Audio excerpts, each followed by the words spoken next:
Atenção! Começa agora uma teleaula de História do Ensino Médio. Você vai assistir a teleaula de número 78. Bons estudos!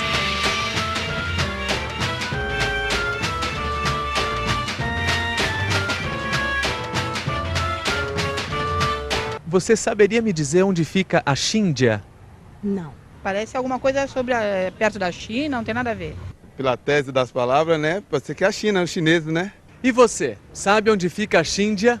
Na teleaula 3 do curso de História, você aprendeu sobre a China na Antiguidade.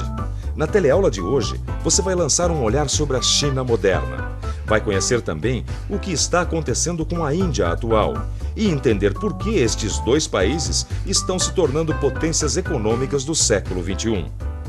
Vai conhecer as lutas travadas por essas duas nações para superar seus graves problemas sociais e econômicos e como cada uma delas lidou com esses desafios.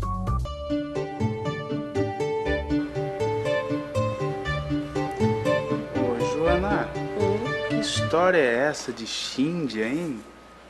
Olha, se você não sabe onde fica a Xíndia, não precisa se preocupar porque não existe um lugar chamado Xíndia. Claro. Xíndia é um nome criado para designar dois países muito conhecidos, dois gigantes da Ásia.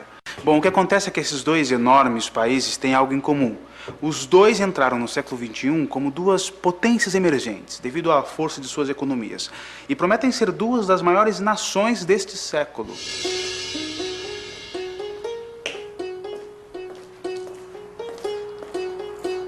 Tia Rosita? Oi, Luísa. O que a senhora tá fazendo?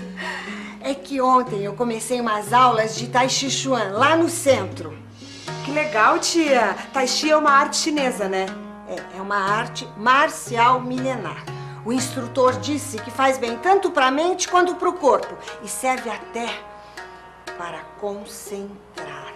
Eu sei, tia. Eu faço yoga há uns 2 anos. Eu adoro. Como o Tai Chi é uma arte muito antiga, só que da Índia. Esses dois países foram poderosos no passado. Depois, parte de seus territórios foi colocado sob o domínio de outros países. E agora, em pleno século XXI, eles estão voltando com força total. Tá por dentro do assunto, hein, tia? Tô mesmo.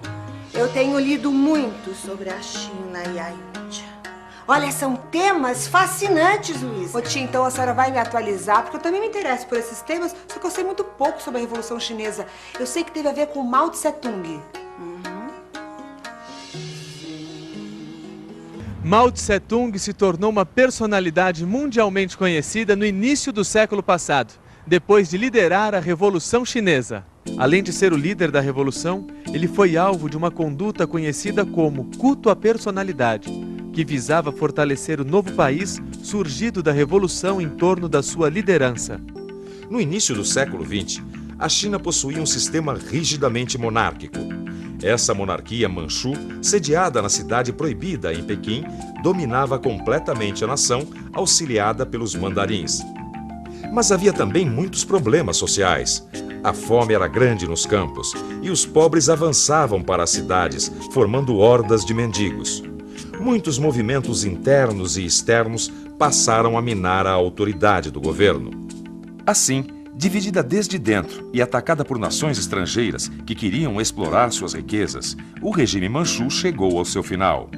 O menino imperador Puyi foi deposto em 1911 pelas forças nacionalistas. Mas a proclamação de uma república chinesa nem de longe resolveu os problemas da exploração estrangeira e das guerras internas. A Inglaterra, a França, a Alemanha e o Japão eram as nações imperialistas que mantinham domínio sobre as principais cidades litorâneas e, controlando os portos, conseguiam comprar matérias-primas por preços reduzidos. Assim, intelectuais e estudantes passaram a pesquisar alternativas para unificar aquele imenso país e libertá-lo da miséria. Foi aí então que entrou o Mao. Sim, mas foi um processo demorado. Não aconteceu assim de uma hora para outra. Foi a maior guerra civil do século XX. Durou 22 anos, até que em 1949 foi fundada a República Popular da China. Nossa, foi um período duro, hein? Se já era um país com problemas de fome, imagina atravessar uma época assim com uma guerra civil tão longa. Luísa, morreram mais de 50 milhões de chineses até que os comunistas vencessem. Tudo bem. As forças de Mao Tse-tung venceram e ele ficou anos no poder. Isso eu sei. O que eu não entendo direito, tia, é essa coisa da China atual, que a gente estava falando das potências emergentes. Hoje em dia, eles são capitalistas ou comunistas? Sabe que essa é uma boa pergunta? Muitos se perguntam se a China é capitalista ou comunista. Eu diria que não é uma coisa nem outra. O sistema capitalista ele é um sistema em que o mercado e o capital são predominantes. Eles é que comandam tudo. O Estado, nesse caso, é apenas um ator coadjuvante. Na China não é bem isso que ocorre. Na China você tem elementos capitalistas funcionando na China, você tem empresas capitalistas, inclusive empresas estrangeiras, mas o papel do Estado é que é determinante. O Estado é que orienta para onde vai o capital, é que orienta quais são as linhas gerais de desenvolvimento do país e que, mais do que tudo, realiza um processo de redistribuição de renda que você não encontra em nenhum outro país do mundo. Vamos pensar um pouco. O capitalismo na China é um fenômeno comparável à queda do Muro de Berlim e com números impressionantes. 1/5 da humanidade entrou na economia de mercado e na economia mundial. Xangai entrou no século XXI como uma das mais importantes cidades da China atual e também como a cidade de maior crescimento no mundo. Quando o presidente Deng Xiaoping chegou ao poder tomando o lugar de Mao Tse-tung na direção da China, levou o lema: enriquecer é uma glória. Sua ideia era revitalizar o comunismo chinês com doses limitadas de capitalismo, com a intenção de melhorar o nível de vida da população e impulsionar a China como potência mundial. O remédio provou ser mais forte que o previsto. A China se transformou na fábrica do mundo. Isso porque a China, com sua grande população, acabou por se tornar a grande plataforma manufatureira do século XX e início do século XXI. Mas o que faz uma nação deslanchar assim, em tão pouco tempo?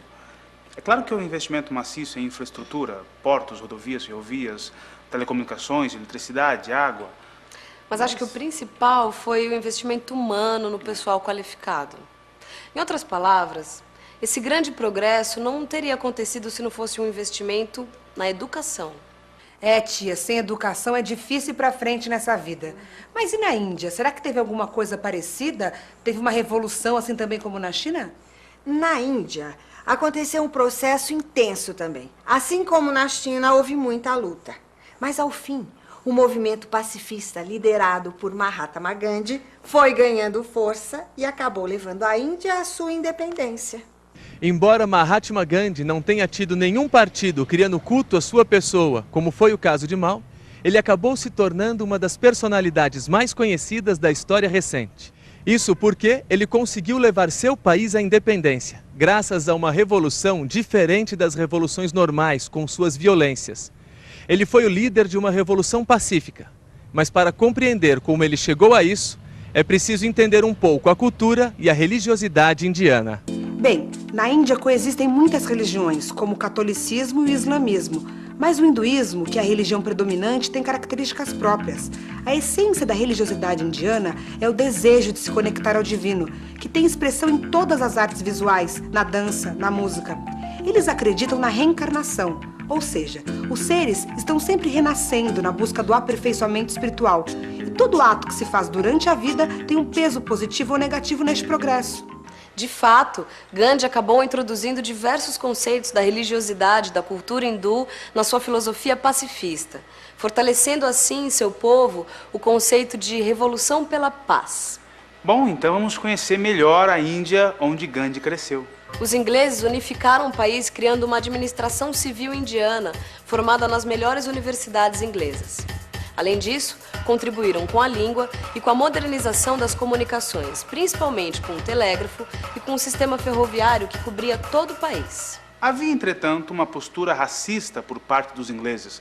Os indianos eram considerados cidadãos de segunda categoria em seu próprio país. No início do século XX, começaram a surgir movimentos descontentes para libertar a Índia deste jugo inglês. Esses movimentos ganharam força a partir do fim da Primeira Guerra Mundial. E foi nesse contexto de lutas de libertação que surgiu a figura de Mahatma Gandhi. Na verdade, Mahatma é uma palavra indiana que significa grande alma. Seu nome real era Mohandas Karamchand Gandhi. Ele era um advogado formado em Londres e que desde o início da sua carreira profissional se engajou em lutas contra a segregação racial dos indianos.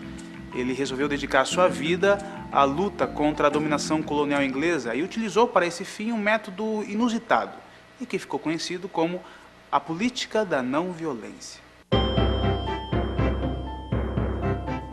A resistência passiva foi a maneira que Gandhi encontrou de protestar contra um estado de coisas sem, contanto, usar de violência.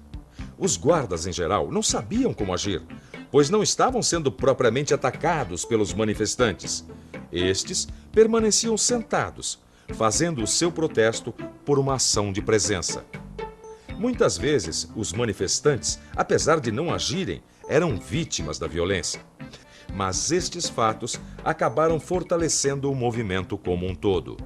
Gandhi manteve até o fim da sua vida sua postura de desobediência civil contra a dominação da potência estrangeira, mas sempre seguindo a via da não violência.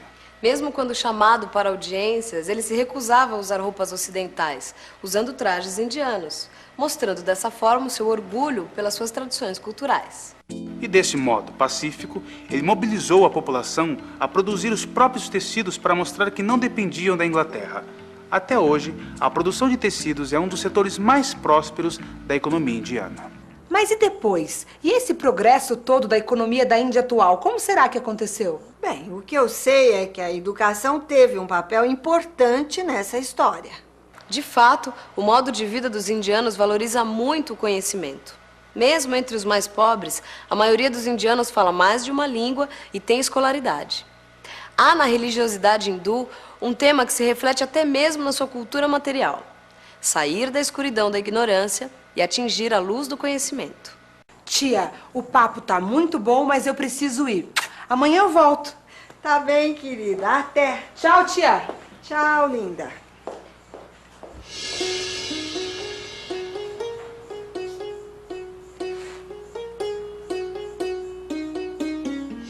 Então, conheceu a Scindia, não é?